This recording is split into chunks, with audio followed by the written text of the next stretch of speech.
Shalom, frères et sœurs en Yasha, c'est encore El Dionim.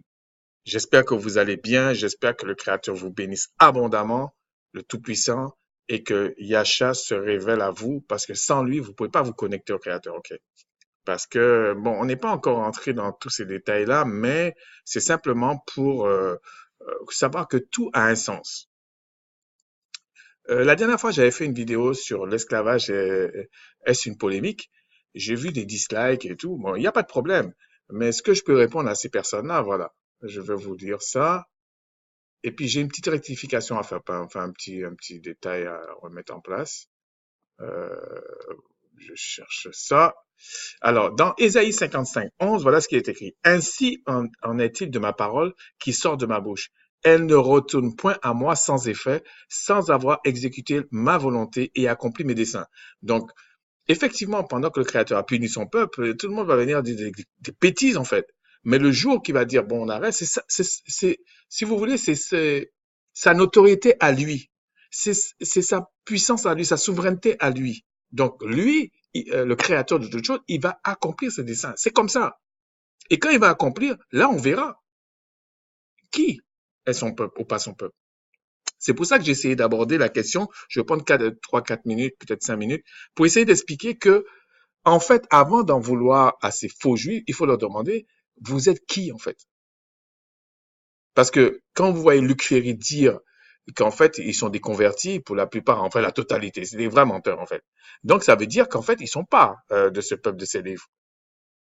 Après, ils ont essayé de dire 13e tribu, tout ça, parce qu'il y a toute une polémique là-dessus. Moi, c'était pas l'objet de mon partage, en fait. Parce que peut-être à un moment donné, je vais en parler plus clairement, mais c'était pas l'objet. L'objet, c'était qui parle de leurs affaires, je m'en fous. C'est leur problème, puis je comprends. Mais qui parle à ma place, non, non, c'est pas possible, c'est pas bien ça.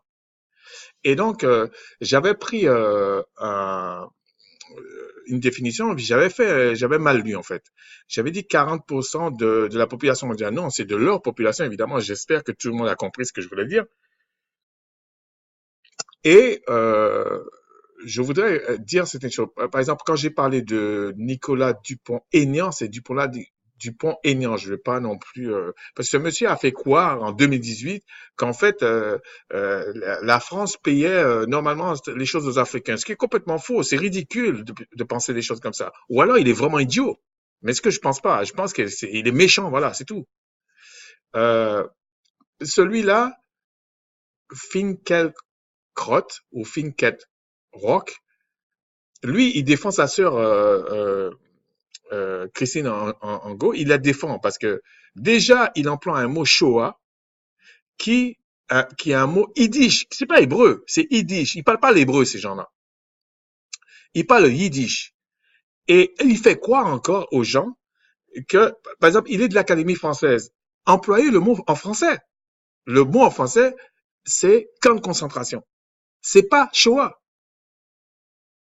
Ou alors, lui qui défend soi-disant la laïcité, le fait d'être français, c'est comme ce Zemmour. Pourquoi au moins ce Zemmour, il emploie rarement le mot Shoah. Il n'en parle pas. Il dit camp de concentration, il parle pas de. Mais lui, il parle de camp de concentration, alors que lui, il est à l'Académie française. Ce qui est pas logique en fait. Tu es à l'Académie française, parle au moins des mots en français. Parce qu'ils pensent que l'intelligence est née que chez eux. Mais on voit ce qu'ils sont en train de faire en fait. Et puis à la limite, qui défendent leur histoire, moi j'ai pas de problème avec ça, mais qui me foutent la paix sur la mienne, sur mon histoire, en fait, sur le mien, sur mon histoire. Parce qu'en en fait, ils étaient très impliqués dans l'esclavage, pour parler clairement. Donc, ils n'ont pas de leçon à donner aux descendants des esclaves. Non, ils ont pas de leçon à donner. Ensuite, euh, ce Eric Zemmour, à un moment donné, prend un livre et puis il dit, voilà, parce qu'il aime souvent faire ça. En fait, il prend des livres, il fait des citations, mais il oublie de dire que quand tu fais des citations, il faut aussi comprendre la vie de la personne et savoir qu'est-ce qu'était la personne. Il ne faut pas prendre des citations parce que c'est très facile de faire ça. Et c'est très manipulateur de faire ça. Et il est très bon là-dedans. Ok? Alors, et comme il se croit très intelligent, il pense que tout le monde gobe son truc. Mais qu'est-ce qu'il dit pas? Il prend le livre d'un esclavagiste anglais qui parle de l'esclavage et tout ça. Et il essaie de faire quoi? Regardez comment il se souciait quand même de ses esclaves et tout ça. En fait, il essaie de défendre sa sœur, pareil. Mais ce qu'il oublie de dire, c'est que ces gens-là n'ont pas le monument de la vérité. Il va écrire et puis il va dire tous les tortures qu'il faisait aux esclaves. Il n'est pas con. Mais ce que ce Zemmour oublie de dire, c'est qu'en Angleterre, il a fallu que la population se rebelle contre l'établissement pour les remettre en cause l'esclavage, ce qui n'est pas fait en France à ce moment-là. Donc, il faut qu'il donne tout le contexte, mais comme c'est un vrai menteur, c'est surtout un manipulateur parce qu'il dit à moitié les choses. Et quand tu dis à moitié, tu es un menteur, en fait. Donc, il y a aussi autre chose que je voulais dire, je voulais pas prendre autant de temps là-dessus, parce que j'aimerais bien rectifier ce truc-là. Euh, J'avais pris la définition et puis j'avais dit, je vais dire le mot. Alors, quand j'ai été dans Larousse, hébreu, on te dit la Shoah, un mot hébreu signifiant anéantissement. Bon, c'est le Larousse, hein. Et puis, ils disent, terme par lequel on désigne l'extermination d'environ 6 millions de Juifs par les nazis durant la Seconde Guerre mondiale. Bon, mettez-vous d'accord, hein, parce que là, ils disent plus de 5 millions, et puis là, ils disent environ 6. Mais le problème, c'est que il y a plusieurs sources qui disent que le nombre qu'il y avait, ça va pas. Et avant que j'oublie, il y a aussi les autres qui se disent sémites, les musulmans, tout ça là. Et bon, il y a des noirs dedans, bon, on comprend pas tellement pourquoi ils disent qu'ils sont sémites. Mais si déjà ce Luc Ferry, qui est quand même un érudit, avec son compère là qui était là, c'est quand même des gens qui savent. Et ils disent non, non, on est au courant et tout. En fait, ils sont en train de vous dire, on n'est pas des sémites. Donc, comment vous pouvez vous baser sur ces gens-là pour dire que vous aussi vous êtes des sémites? En fait, ni l'un ni l'autre vous êtes des sémites.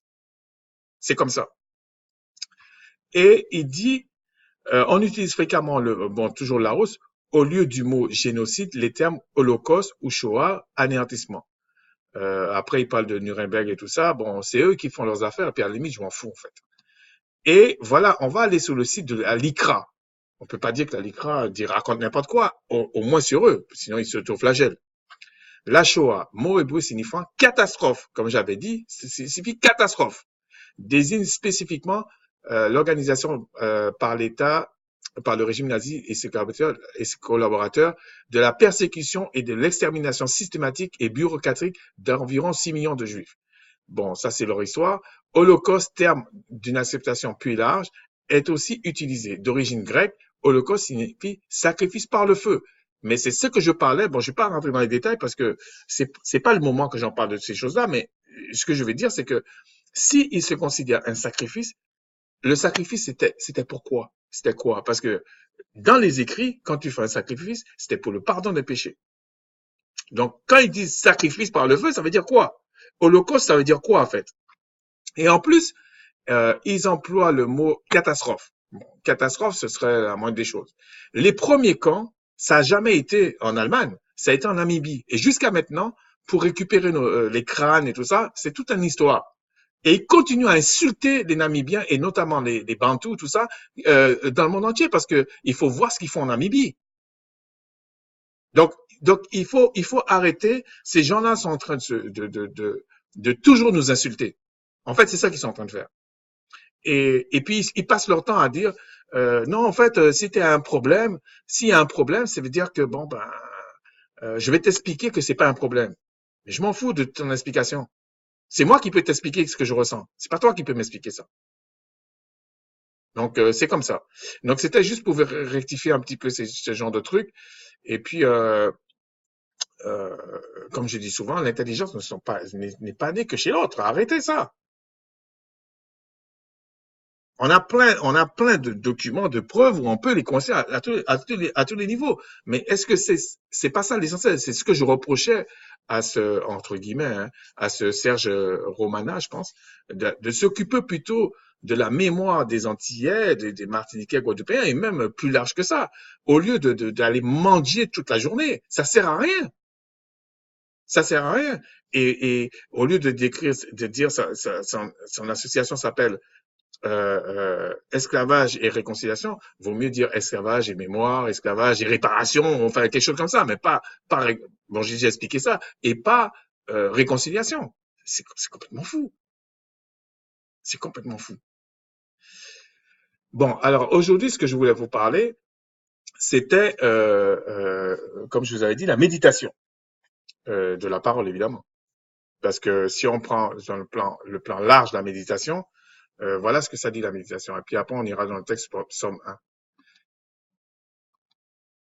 Alors, méditer, s'aborder dans ses pensées, dans une profonde réflexion, s'aborder dans une méditation. Alors, j'ai pas regardé les synonymes. Alors, les synonymes pour eux, c'est le Larousse, hein. Penser, réfléchir, rêver. Donc, on voit déjà qu'on n'est pas de la même civilisation parce que chacun a ses termes, hein. Je voulais regarder si j'avais pris une autre définition. Non, j'ai pas pris d'autre. Et puis, on va retourner à Psaume 1. Alors, le Psaume 1, qu'est-ce qu'il dit? Heureux l'homme qui ne marche pas selon le conseil des méchants, qui ne s'arrête pas sur la voie des pécheurs et qui ne s'assied pas en compagnie des moqueurs, mais qui trouve son plaisir dans la loi du Créateur et qui la médite jour et nuit. Il a comme un arbre planté près d'un courant d'eau, qui donne son fruit en sa saison, et dont le feuillage ne se flétrit point, tout ce qu'il fait lui réussit. Il n'en est pas ainsi des méchants, car ils sont comme la paille que le vent dissipe. C'est pourquoi les méchants ne résistent pas au jour du jugement, ni les pécheurs dans l'assemblée des justes. Car le Tout-Puissant connaît la voie des justes, et la voie des pécheurs mène à la ruine. Bon, ce qui m'intéresse, bon, tout le psaume est important, mais ce qui m'intéresse, c'est celui qui réussit tout, c'est que il trouve son plaisir dans la loi du Créateur. Mais il y a des conditions à ça, parce qu'il dit, d'abord, heureux l'homme qui ne marche pas selon les conseils des méchants, qui ne s'arrête pas sur la voie des pécheurs, qui ne s'assied pas en compagnie des moqueurs. Donc il dit, il y a tout un contexte avant de dire que la méditation jour et nuit sert à quelque chose. Bon, est-ce que il y a quand même des précautions à prendre? C'est vrai que physiquement, ça veut dire que tu t'associes pas à n'importe qui, tu parles pas avec n'importe qui, tu fais pas ce que tu veux. Il faut bien comprendre que tu es dans un contexte israélite. Ça veut dire qu'il y a un État et que les gens sont entre eux. Donc, tout l'État pratique la loi du Créateur, même s'il y avait des hauts et des bas. C'est pas comme si tu étais à Babylone, parce que là encore, c'est un autre problème. Mais si on regarde, euh, qu'est-ce que dit les écrits? Alors, attendez, je vais pas, je pensais là. Non, je pensais là, ok. Si on va dans Proverbe 28, verset 9, voilà ce qu'il est écrit. Si quelqu'un si quelqu'un détourne l'oreille pour ne pas écouter la loi, donc la parole du Créateur, sa prière même est une abomination. Donc, sachant que vous pouvez rien faire sans le Créateur, vous pouvez rien faire sans lui. Il faut arrêter d'être omnibulant. C'est comme si euh, vous dites une batterie peut faire quelque chose sans que vous le chargez. C'est ridicule. La batterie a beau dire ouais c'est moi, c'est moi. On lui dit bah le jour que tu n'auras plus de batterie, ça ne sert à rien. Et c'est un peu entre guillemets ce qui nous est arrivé en fait. Et c'est le Créateur qui peut nous régénérer. C'est pour ça que, par exemple, les francs-maçons, notamment, parlent ils parlent d'énergie. Mais en fait, ils savent certaines choses, mais ils savent pas le pourquoi du comment. Et c'est ce qui est arrivé à Satan, en fait. Le Créateur s'est retiré de lui. Tac. Et il est fini, c'est fini. Mais, en même temps, le Créateur a un plan pour ramener son peuple. Et il veut que ce soit par la foi. C'est comme ça. Si vous avez des choses à redire, vous allez discuter avec lui. Bon, c'est comme ça. Et je trouve ça très bien. Voilà. Comme ça, il choisit qui il veut, il prend qui il veut. Et tous ces imposteurs qui, ça sort petit à petit. Hein. Oui, mais nous, on a, on a, comment on appelle ça? On a trouvé la religion était pas mal, on l'a pris. Non, on l'a volé. Mais est-ce qu'on peut voler vraiment c'est comme si tu prends un créateur pour un idiot, ou même les anges adorateurs pour des idiots. Mais non, mais non. Le créateur aime jouer avec les sensés et il est patient. Mais quand il décide que ses enfants doivent se réveiller, là, il se réveille. Pour l'instant, là, je vous dis, c'est un réveil intellectuel. C'est pas un réveil spirituel. Ça va venir, mais c'est pas encore ça. Parce que le réveil spirituel, il y a aussi les âmes spirituelles, il y a tout ça. Pour l'instant, je vois pas, à part quelques-uns là, mais je vois pas en fait. Donc, ça sert à rien de se faire des films. Quand tu sais ta maladie, tu as plus de chances de guérir. Surtout quand tu prétends connaître le Créateur. Donc, je vous disais que il faut déjà connaître la loi du Créateur. Sinon, le fait que vous l'invoquiez et vous connaissez pas sa loi, vous êtes une abomination devant lui. OK? Donc, pour la méditation, on va prendre deux exemples et puis après, on va aller dans un crescendo, on va dire. On va aller petit à petit, OK? J'espère que ça va pas être trop long. Si on prend, par exemple, le cas de Daniel. Alors, Daniel, il était à Babylone. Parce que j'essaie de prendre ce qui est à peu près, qui peut nous ressembler, OK? Si on va dans Daniel, alors Daniel, c'était où? Ouais, Daniel, Daniel, chapitre 1. Et voilà ce qui est écrit au verset 3. Le roi donna, donc Nebuchadnezzar, donnera l'ordre à Aspénaz, chef des eunuques, d'amener quelques-uns des enfants d'Israël de race royale ou de famille noble, de jeunes garçons sans défaut corporel, beaux de figure, doués de sagesse, d'intelligence et d'instruction, capables de servir au palais du roi et à qui on enseignerait les lettres et la langue chaldéenne. Donc déjà, on constate qu'ils ont été enseignés euh, des choses spirituelles, mais du Créateur. Je dis ça parce que après, je vais vous expliquer quelque chose avec un autre cas. Donc là, ils se retrouvent à Babylone. Déjà, vous comprenez que Daniel n'est pas n'importe qui. C'est un noble et tout ça, il va pas injurier les gens, c'est pas son problème. Il dit, c'est la connaissance et l'éducation. Donc, il a déjà une formation spirituelle, en fait. Les gens qui pensent qu'aujourd'hui, on va faire la magie. Non, non, non. Et on dit, verset 5, le roi leur assigna pour chaque jour une option de mets de sa table et du vin dont ils buvaient, voulant les élever pendant 3 ans, au bout duquel ils seraient au service du roi. Et puis, on te parle de Daniel. Mais il y a deux choses que je voulais relever ici. C'est que Daniel, c'est que il y avait des eunuques. Ça veut dire que le roi de Babylone castrait les gens. Mais on voit que plus tard, il a eu un songe du Créateur, en fait. Et que Daniel a pu interpréter le songe. Mais regardez ce que Daniel a fait alors qu'il était à Babylone. On ne peut pas dire qu'il était spirituellement Babylone. Non, c'était spirituel et physique, Babylone. Mais là, il a demandé au chef des eunuques, voilà, verset 10. Le chef des eunuques dit à Daniel, non, avant il dit, verset 8.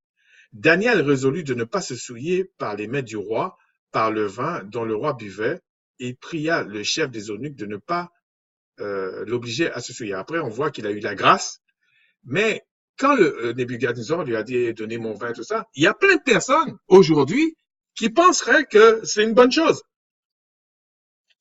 Je parle à certains Israélites qui ont certains postes, tout ça, dans d'autres civilisations et qui pensent que vraiment le Créateur les a bénis. Mais c'est ce qu'on dit dans les dénominations. C'est la bêtise. Donc, regardez un cas où, à ce niveau-là, Daniel n'a pas regardé comme ça. Daniel aurait pu dire, je suis privilégié. On ne le torturerait pas, rien. Il allait même servir le roi, c'était un privilège il était même au-dessus de beaucoup de Babyloniens qui ne pouvaient pas approcher le roi de Babylone. Mais lui, il devait le servir. Mais il a dit non, ça c'est me souiller si je prends la même chose que lui. Donc ça, ici, on voit qu'il était vraiment à l'étranger. Et la loi, ici, était contre lui. Puisque la loi lui imposait, parce qu'on va voir enfin, on va voir. Si vous lisez l'histoire de Daniel, on verra qu'on a cherché à le coincer. Parce que la loi du pays était contre la loi du Créateur. Selon Daniel. Et après, on constate que le Créateur l'a élevé. Parce il est passé par des péripéties extraordinaires. Okay? Si maintenant on regarde, il y a eu un autre cas, c'est Joseph. Joseph se retrouve en Égypte. Puis je vais rectifier un petit truc que souvent les gens disent, et puis moi je crois, c'est pas vrai en fait, ok? Si on prend le chapitre 43, verset 32, on servit Joseph à part. Bon, je ne vais pas vous dire le contexte, c'est simplement parce que ses frères étaient venus les voir et tout, mais là, on donne une précision. Et ses frères à part, les Égyptiens qui mangeaient avec lui furent aussi servis à part. Car les Égyptiens ne pouvaient pas manger avec les Hébreux parce que à leurs yeux, c'était, parce que à leurs yeux, c'est à leurs yeux une abomination. Donc là, on vous dit, en Égypte, quand un Égyptien mange avec un étranger, c'est une abomination. Donc la loi, c'est pas qu'elle est contre toi ou pour toi, mais on te fait comprendre que tu es inférieur, quoi. Parce que manger avec quelqu'un, c'est quelque chose d'important. Donc là, il dit non. Là, on lui dit non. Est-ce que Joseph s'en est plaint? Parce que Joseph est premier ministre à ce moment-là en Égypte. Non. Parce que ça l'arrangeait. Ça l'arrangeait, en fait. Je dis ça pour tous les Israélites. Ah non, il faut qu'on nous considère comme des êtres humains, on est ceci. Moi, je m'en fous, en fait. C'est pour ça que la méditation des écrits a son importance. Quelqu'un qui vient qui m'insulte, tu veux que ça me fasse quoi? Ça va me tuer, non? Ça m'a pas tué. Mais est-ce que ça m'a rapproché du Créateur? Est-ce que je connais le Créateur? C'est ça qui est important. Sinon, le reste, on s'en fout. Parce que le moment que le Créateur va dire stop, ça va être stop.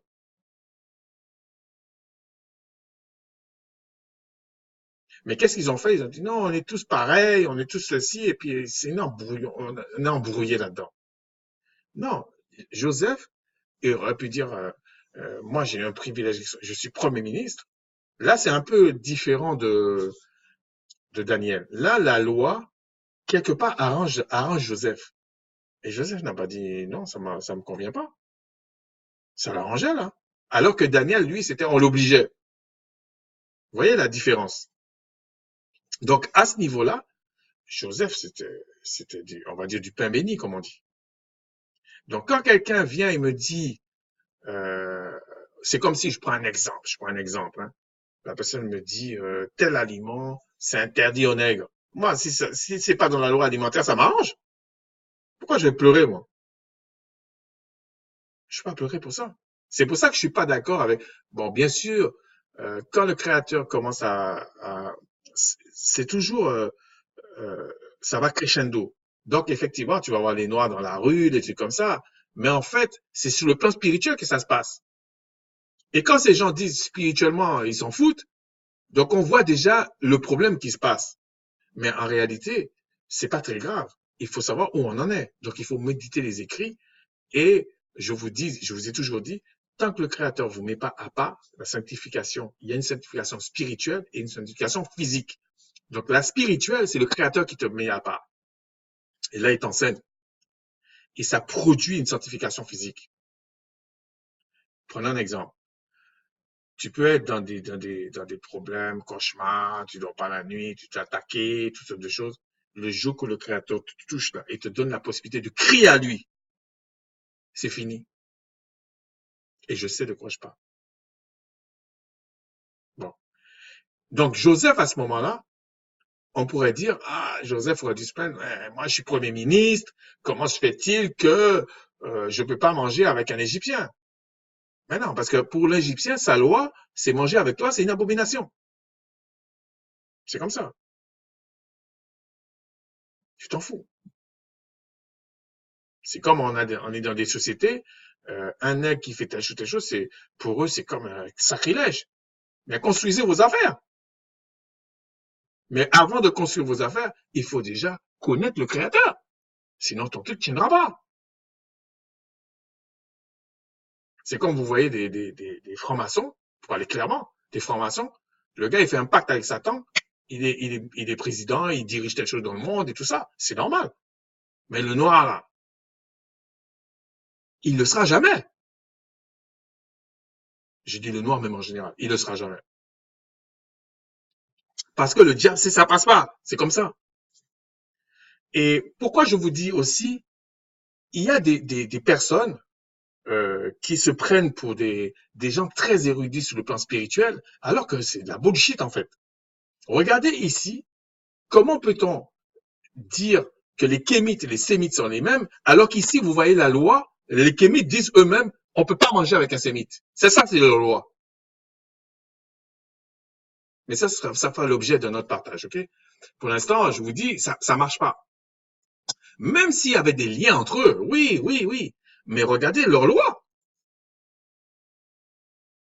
J'aime bien quand les gens parlent de doctrine, je vous ai dit. J'aime bien ça. Et que le Tout-Puissant soit glorifié. J'aime ça. Chacun dit des choses, mais vous allez voir que la parole se défend toute seule. Bon, si on revient à notre texte, voilà ce qu'il est dit. Pas ici. Donc on voit, l'homme ne doit pas marcher selon. On voit que les Occidentaux disent que c'est la pensée, c'est rêver, tout ça. En gros, c'est comme les Indiens, tu te remets dans une position et puis tu invoques Shiva. Okay? Mais c'est pas ça la méditation en fait, sur le plan de la Torah, de la Tara. C'est pas ça. La méditation, c'est plusieurs. Il y a deux volets. Il y a la méditation qui peut être intellectuelle, mais il y a un volet spirituel, c'est-à-dire, par exemple, euh, vous pouvez prendre plusieurs textes et puis ça vous parle. Oui, ça peut être comme ça. Ça vous parle, vous pensez, vous voyez que ah, c'est ça, ok, ok. Mais vous avez un autre volet aussi, quand vous sortez dans la rue, n'importe où, il y a un événement qui se passe, un peu comme Salomon faisait. Et puis, il étudiait les choses. Ça aussi, c'est la méditation. Donc, il y a des personnes, quand tu leur parles, alors que le Créateur dit, quand deux frères partagent des choses, en fait, c'est comme une bénédiction sur leur tête. Mais il y en a certains qui connaissent pas grand-chose, mais malgré le fait que quand tu leur dis ça, ils prennent ça mal. Mais pour eux, ils perdent leur temps quand tu leur parles. Mais en réalité, ils connaissent rien sur le plan spirituel. Oui, intellectuellement, oui, tu peux venir avec des trucs. Je vous dis, le robot fera mieux. Il suffit de leur donner un peu le temps. Là. Tu rentres plusieurs bibles là, il va vous sortir toutes sortes de choses. Mais pour l'instant, ils se font passer pour des gens érudits dans la Torah. Mais non, non, non. Et ça ne veut pas dire, quand je critique quelqu'un, ça ne veut pas dire que la personne ne peut pas dire quelque chose qui est bien. Et je suis le premier à le reconnaître. Il y a des choses, par exemple, des gens, c'est toujours dans la méditation, la réflexion, tout ça. Il y a des personnes qui, euh, euh, quand un frère, par exemple, j'ai regardé le frère Darwad d'un truc qu'il a dit qui est quand même, qui a son importance. Au sujet du poulet, de la dinde et tout ça, ça a son importance. Parce que ça fait partie de la loi alimentaire. Euh, il parlait d'un truc, il me dit non, c'est une réflexion. Et j'ai bien apprécié, j'ai aussi apprécié l'intervention de ce fameux Yakan. Je vous dis franchement, Yakan, il fait ce qu'il veut. Moi, je m'en fous, en fait. Mais ce qui est bien est bien. Parce qu'il a tendance à penser que quand on dit quelque chose en sa faveur ou pas en sa faveur, c'est moi, je m'en fous de Yakan, moi. Mais je vous dis, la vérité, c'est ça qui compte. La deuxième partie qu'il a fait sur quelque chose, j'ai trouvé ça très intéressant. Parce que c'est comme ça qu'on peut comprendre certaines choses. C'est comme ça. Et, mais il n'a pas répondu à la deuxième partie, qui est les aliments hybrides, les animaux hybrides, etc. Parce qu'il a répondu qu'à une première partie. Peut-être qu'il va le faire plus tard, pourquoi pas. Donc, ça veut dire que la réflexion que le frère Darad a donnée, ça aussi, ça rentre dans une forme de méditation. On doit chercher à comprendre. La méditation, c'est chercher à comprendre. Mais vous ne pouvez pas comprendre quelque chose sans le Créateur vous touche. Ça va être intellectuel. Mais la vraie question, en dehors de tout ce qu'on peut imaginer là, un animal hybride ou un fruit hybride ou un légume hybride, qu'est-ce que le Créateur en dit? Bon, j'ai trouvé qu'ils ont été très vite, donc c'est pas le moment que j'en parle, mais tout simplement pour dire que ça pose un problème. Donc, pour l'instant, on a vu Daniel, ça l'arrangeait pas. Regardez comment il agit. Mais il a pu agir parce que le Créateur est avec lui. Regardez Joseph, lui, ça l'arrangeait. Regardez comment il a agi. Est-ce qu'il a été de se plaindre? Oui, je dois manger avec les Égyptiens, machin. Non, non, je m'en fous. C'est comme ça. Et on vous dit, il ne marche pas selon le conseil des méchants, il ne s'arrête pas sur la voie des pécheurs. Donc déjà, il faut qu'il connaisse la loi, les péchés avant de méditer. Il faut qu'il connaisse ça. Parce que comment il peut s'arrêter sur la voie des pécheurs s'il ne connaît pas ce que c'est le péché? Il ne s'assied pas en compagnie des moqueurs. Les moqueurs, c'est souvent, bon, le premier stade des moqueurs, c'est les gens qui disent, oui, mais ouais, le créateur, machin, tout ça, ils se moquent. Mais est-ce que ça doit m'affecter? Je m'en fous. Ça ne doit pas m'affecter, ça. Si vraiment tu as une communion avec le créateur en Yacha, ça ne peut pas t'affecter. Et des fois, il y a des gens que ça gêne quand tu parles comme ça. Mais tu parles en fonction de ton expérience. C'est tout. Maintenant, chacun prend qui est important pour lui et qui est pas important. L'essentiel, c'est que vous avez le Machaya comme sauveur qui vous connecte au Créateur. Sinon, c'est impossible. Sinon, vous me baratinez, en fait. Sachez qu'il y a des témoins. Il n'y a pas que les témoins de Jéhovah. Parce que eux, ils ont leurs affaires. Bon. D'ailleurs, à propos de ça, justement, les petites questions que je fais là, de temps en temps, c'est justement pour qu'on se pose des questions. Ils vont prendre des textes, les gens vont prendre des textes, ils parlent même pas du sujet principal et puis ils te disent des machins, des machins. Mais si vous êtes pas conscient de la chose, ils vont vous manipuler. Ils vont vous manipuler. Parce qu'eux-mêmes sont perdus, en fait. Et après, on vous dit une chose qui est importante. Il est comme, donc, celui qui prend plaisir dans la loi du Créateur, qui la médite jour et nuit. Donc, déjà, physiquement, jour et nuit, vous pouvez pas faire ça jour et nuit. Mais qu'est-ce qu'il veut dire par jour et nuit? Comme je vous disais, c'est par exemple, il sort dans la rue, il y a un événement dans sa vie, et ben, il essaie de comprendre par rapport aux écrits, par rapport à des discussions avec des frères, avec des sœurs, et il essaie de comprendre.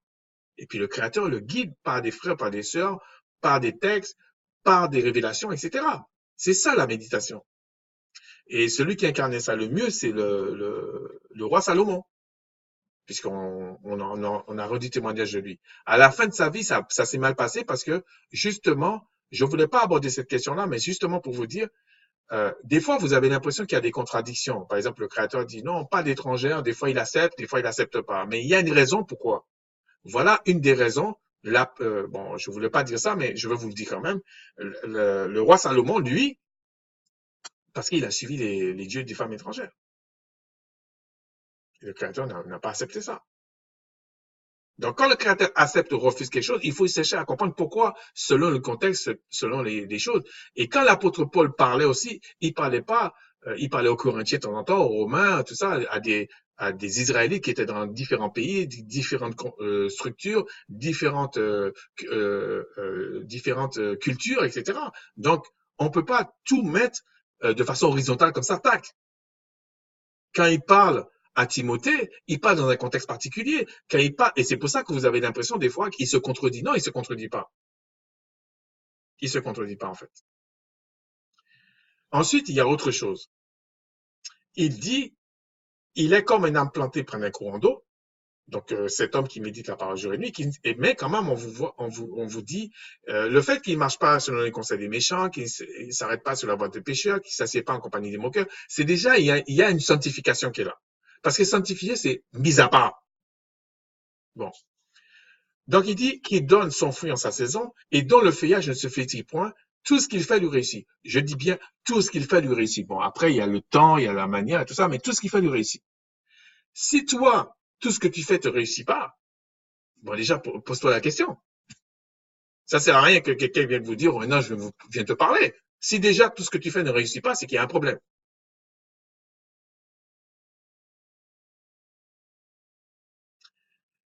Et puis on dit qu'il n'y a pas ainsi pour les pêcheurs. On compare les pêcheurs à la paille que le vent dissipe, tellement que ça tiendra pas.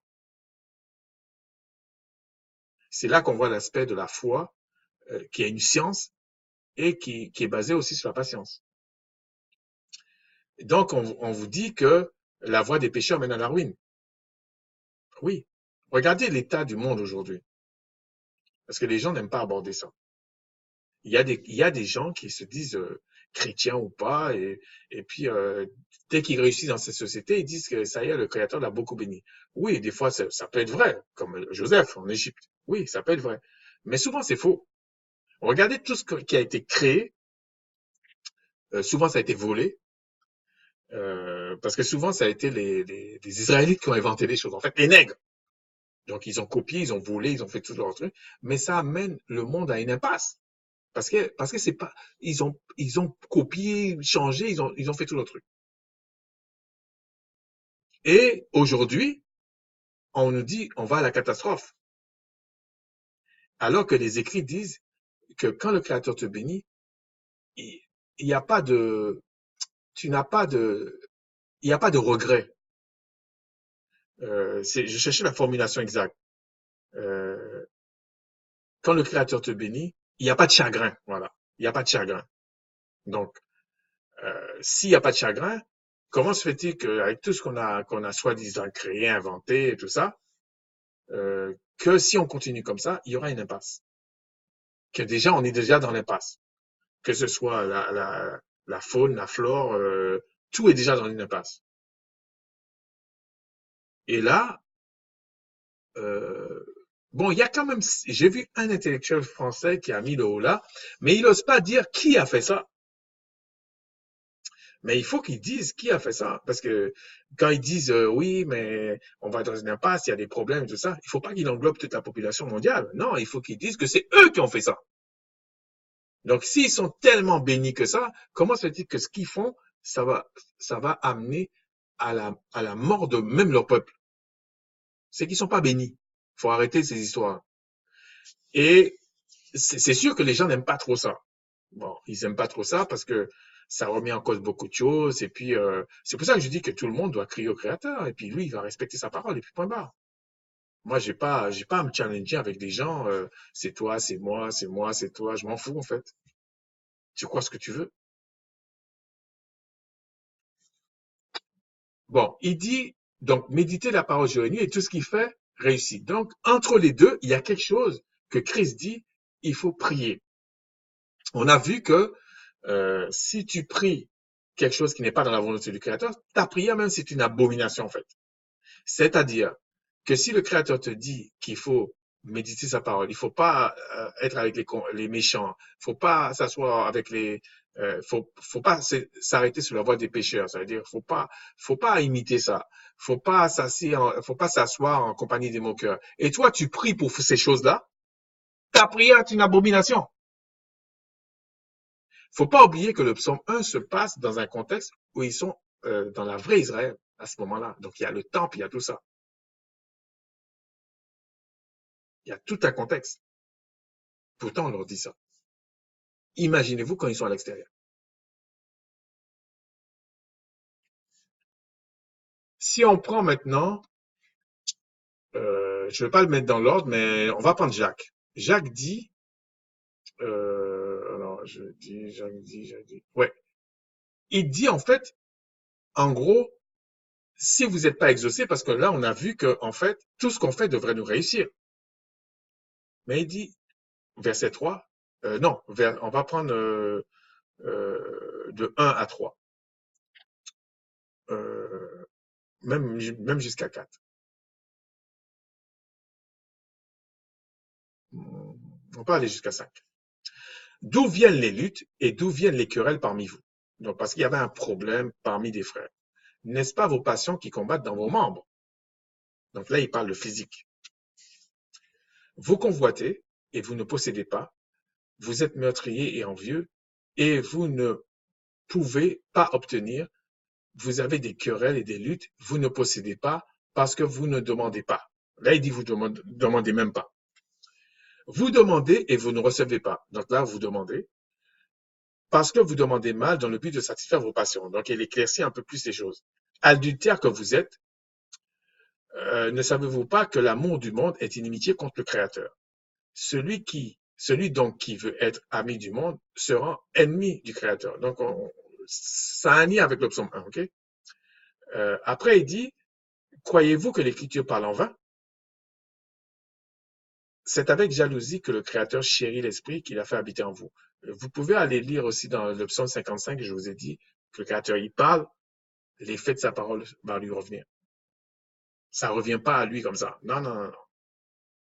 Vous ne pouvez pas comprendre ça parce que c'est vraiment la puissance pure, en fait. Et nous, on n'a que des images de ça. On n'a pas vraiment la réalité. Et donc, ici, vous voyez dans le psaume 2, je vais vous montrer comment des gens tordent les écrits. Là, on vous dit, vous convoitez. Et je me dis, ah, convoiter, c'est péché, machin, tout ça. Non, convoiter, c'est pas péché. Quand vous priez, vous convoitez. Mais si vous priez quelque chose qui n'est pas une abomination, vous convoitez quand même. Mais vous péchez pas. Et il y a des gens qui ont un dictionnaire très spécial. Convoiter, non, non, non. Non, convoiter, c'est pas péché. C'est pas ça qui est péché. C'est ce qu'il y a derrière. Donc voilà un aspect où on vous dit les raisons qui bloquent, les raisons qui peuvent même vous amener à méditer des bêtises en fait. Parce que la méditation produit la connaissance, produit la compréhension et amène même à demander des choses, à comprendre des choses. Mais vous ne pouvez pas le faire sans l'esprit du Créateur, c'est impossible. Maintenant, c'est juste ludique. Hein. On va passer à Jean 14. Parce que moi, je pense pas que je voulais pas faire comme ça. Oui, on va faire comme ça. Donc, Jean 14. Si on va dans Jean 14, verset,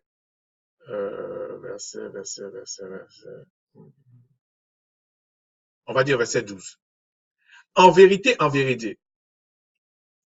ça veut dire que c'est vraiment scellé. Hein. Quand il dit deux fois là, c'est scellé.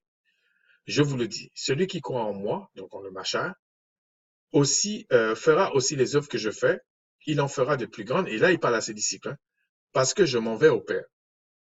Et tout ce que vous demanderez en mon nom, je le ferai afin que le Père soit glorifié dans le Fils. Et là, il précise, si vous demandez quelque chose en mon nom, je le ferai. Et puis, il explique comment le connaître. Si vous m'aimez, gardez mes commandements. Et puis là, il dit, je vous enverrai un consolateur, etc., etc. Ça, c'est véritable. Il y a des gens qui ont expérimenté ça. C'est pour ça qu'on parle. Sinon, ça sert à rien. Et il dit, en fait, c'est quand tu vas garder les commandements, Yahshua dit, quand tu vas garder ces commandements, là, tu vas connaître les choses. Mais c'est lui qui décide quand il t'attire à lui, même lui, parce que tel père, tel fils, ou tel fils, tel père. Le problème qu'il y a dans tout ça, c'est que, en principe, il dit, si vous demandez quelque chose maintenant, je le ferai. Mais comment ça se fait que vous n'êtes pas exaucé? Bien sûr, il y a le temps, il y a tout ça, mais je parle des choses flagrantes. C'est qu'il faut arrêter de se mentir. Même s'il y a des frères et des sœurs qui veulent se regrouper quelque part, aller dans certaines terres et tout ça, oui, c'est bien. Mais c'est Yahshua qui va rétablir la nation. C'est ainsi. C'est lui qui a payé le prix. C'est comme ça. Ensuite, si vous allez dans l'évangile de Matthieu, au chapitre 21, on va dire, on va pas rentrer dans le contexte non plus, c'est versets 21 et 22. Yahshua leur répondit, parce qu'ils ont été étonnés de quelque chose qui s'était passé par rapport au figuier, parce qu'il avait maudit un figuier et puis ça avait desséché. Yahshua leur répondit, je vous le dis en vérité, si vous avez la foi et que vous ne doutiez point, non seulement vous feriez ce qui a été fait à ce figuier, mais quand vous diriez à cette montagne, ôte-toi de là et jette-toi dans la mer, cela se ferait. Tout ce que vous demanderez avec foi, par la prière, vous le recevrez. Mais là, entre le figuier et la montagne, on parle des choses matérielles, des choses naturelles. Mais on voit dans d'autres passages où Christ a ressuscité des morts, a fait d'autres choses. Donc, il a le pouvoir même sur le corps, même sur l'âme, même sur l'esprit. C'est pour ça que C'est une véritable guerre spirituelle. Le problème des Israélites, des nègres, là, c'est un problème spirituel. Ça n'a rien à voir avec les problèmes qu'on essaie de dire. Et tout ce qu'on nous dit là, c'est pour nous distraire. Entre un groupe qui se prend pour le peuple élu alors que lui-même dit non, je suis pas le peuple élu, en gros, j'ai volé la religion de l'autre. Et tout le monde les prend comme référence par rapport aux écrits. Bon, pourquoi pas? Hein. Mais on ne doit pas se laisser embarquer par ça. Quand tu es, quand tu es connecté au Créateur par sa grâce, ça t'ébranle même pas, tu t'en fous. Alors, si ça amuse certains frères, passer leur temps à descendre dans la rue, à dire, ouais, je dis pas qu'il faut pas descendre par moment, mais si c'est pas le Créateur qui t'a dit, tu descends pas. Ça sert à rien ce que tu fais. C'est un peu comme ce qui s'est passé à Jéricho. Le Créateur a dit tournez, et puis ça va tomber. Voilà, c'est comme ça. Mais c'est le Créateur qui avait dit. C'est pas eux qui ont dit, bon, je vais tourner autour de Jéricho, et puis ça va tomber. Ça tombera jamais. Parce que le Créateur est un Seigneur jaloux. Sa parole revient à lui en faisant l'effet de ce qu'il a dit. C'est comme ça. Donc, c'était juste un petit truc, je ne veux pas rester trop longtemps. S'il le faut, je reviendrai sur ça. Pour simplement dire que la méditation, parce qu'il y a des gens qui reprochent des trucs quand des fois tu fais des vidéos ou quand tu parles avec quelqu'un, ils pensent que tu prends ce que la personne a fait. Non, non, c'est que tu observes et puis il y a des choses dans les écrits qui t'intéressent. Tu dis, ah ok, je comprends pourquoi c'est comme ça, je comprends un peu mieux. Et des fois même des choses que tu vis en fait. Ça fait partie de la méditation. Il y a une méditation intellectuelle, il y a une méditation spirituelle. Et puis, il y a le créateur qui t'explique, soit par des textes, donc c'est quand même intellectuel, soit c'est carrément par des visions, des songes, etc. Il t'explique des choses. Il est vivant. C'est comme ça. Alors, il y a des personnes qui viennent, ils vont vivre leur débauche n'importe où, et puis ils viennent te dire, non, prie pour moi. Moi, je fais pas ça. Moi, je fais pas ça. Tant pis pour ceux qui le font, ça, c'est très dénominationnel. Et puis, ils vont prendre des textes pour dire, oui, il y avait des lépreux là, il a guéri, tout ça. Mais Christ a fait ça parce qu'il était venu pour une mission comme ça. Mais qu'est-ce qu'il a dit, Christ, quand il est parti? Qu'il faut que les gens se convertissent, il faut qu'ils se repentent. Alors qu'au moment où il parlait, quand il a guéri même les lépreux, tout ça là, c'était pour annoncer la bonne nouvelle, simplement. Mais il n'y avait pas vraiment de conditions. C'est lui qui disait non, repens-toi, ne pêche pas, etc., etc. Mais dans la réalité, là, quand il ressuscitait des morts, il a dit non, il faut que les hommes se repentent. Il faut que pour ceux que j'ai donné ma vie là, il faut qu'ils se repentent, sinon ils ne rentrent pas. C'est comme ça. Donc quand les gens viennent, que ce soit homme ou femme, hein, oui, prie pour moi, machin, tout ça. euh, non, il faut qu'ils sachent pourquoi. La personne ne peut pas m'embarquer dans une prière. Si on n'est pas d'accord sur la prière, je ne prie pas pour la personne. Et c'est comme ça. Ça ne veut pas dire que j'en veux à la personne, non. Non. Il y a d'autres qui pensent que aller voir les veuves, les orphelins, ça y est, c'est la clé pour entrer au paradis. Non, c'est pas vrai. Mais parce que qu'est-ce que c'est une veuve dans les écrits et qu'est-ce que c'est un orphelin dans les écrits? C'est pas quelqu'un qui péchait. Donc il faut bien prendre tout dans le contexte. Donc sur ça, je vais pas être trop long, 48 minutes, c'est bon.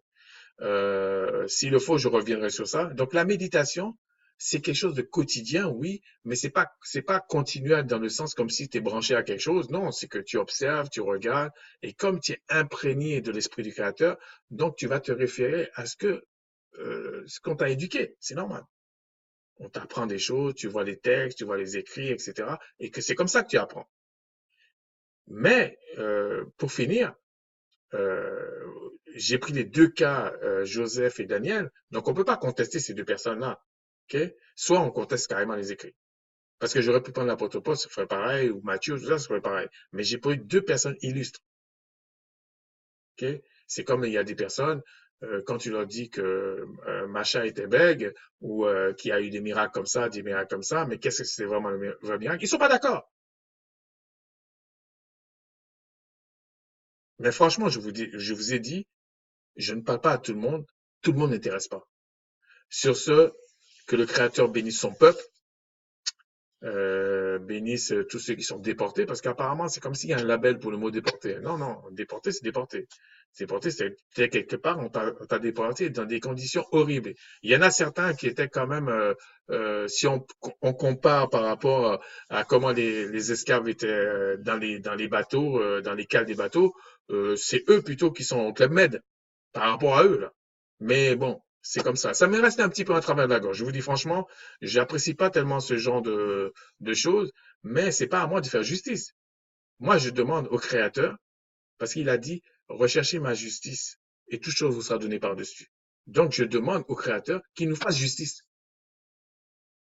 Voilà. J'ai pas à aller mendier aux gens qui me fassent justice. Je m'en fous, en fait. Sur ce, que le Créateur bénisse son peuple, qu'il soit déporté, qu'il soit en Afrique encore, qu'il soit dans les Occidentaux, partout là. Parce qu'il y a une partie que le Créateur a prévu de rentrer dans le royaume. C'est ça qui choque les gens. C'est pour ça que les gens sont pas d'accord. Non, c'est le monde entier. Qui a dit c'est le monde entier? Si vous croyez ça, croyez-le. Croyez-le. Et puis on verra qu'est-ce qui va se passer. Que le Tout-Puissant soit glorifié et que chacun des frères et sœurs en Yasha qui sont prévus, que le Créateur vous bénisse. Il faut qu'on se bénisse. Il faut que chacun bénisse son frère selon l'esprit du Créateur. Et les démons, les puissants de ténèbres, les anges déchus, les sorciers vont les lâcher. C'est comme ça. Que le Père soit glorifié.